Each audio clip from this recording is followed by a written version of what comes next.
আয়োজনের ধারাবাহিকতা থাকবে।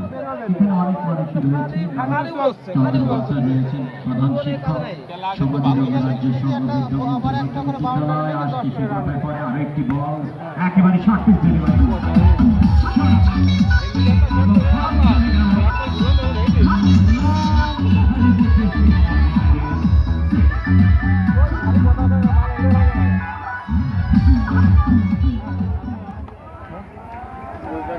যেটি বলছিলাম অবশ্যই যিনি আজকে সভাপতিত্ব করছেন তিনি কিন্তু এই অঞ্চলের ক্রিকেটের প্রসারে গুরুত্বপূর্ণ ভূমিকা পালন করেছেন। সাধুখালী ক্রিকেট দলের হয়ে দীর্ঘদিন ক্যাপ্টেন্সি করেছেন এবং তার হাত ধরে কিন্তু আমরা খেলাধুলার মধ্যে আসি, গ্রামগঞ্জে খেলেছি।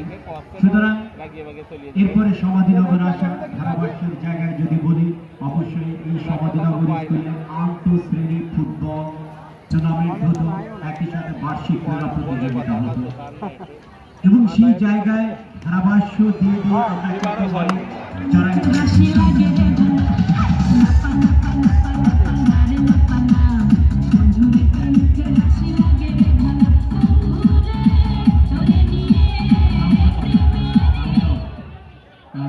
আমরা যখন আমরা বলবো তখন দেবে যে আরো একটি সক্কা। This is very very very essential 6।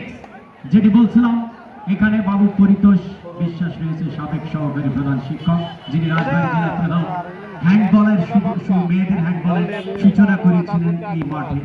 এবং আমরা যখন ফুটবল, মেয়েদের ফুটবল, মেয়েদের হ্যান্ডবল, ছেলেদের ফুটবল খেলা হতো, আমরা কিন্তু বেশ কয়েকজন ধারাভাষ্য দিতাম, এখনো এই মাঠে আমরা দিচ্ছি।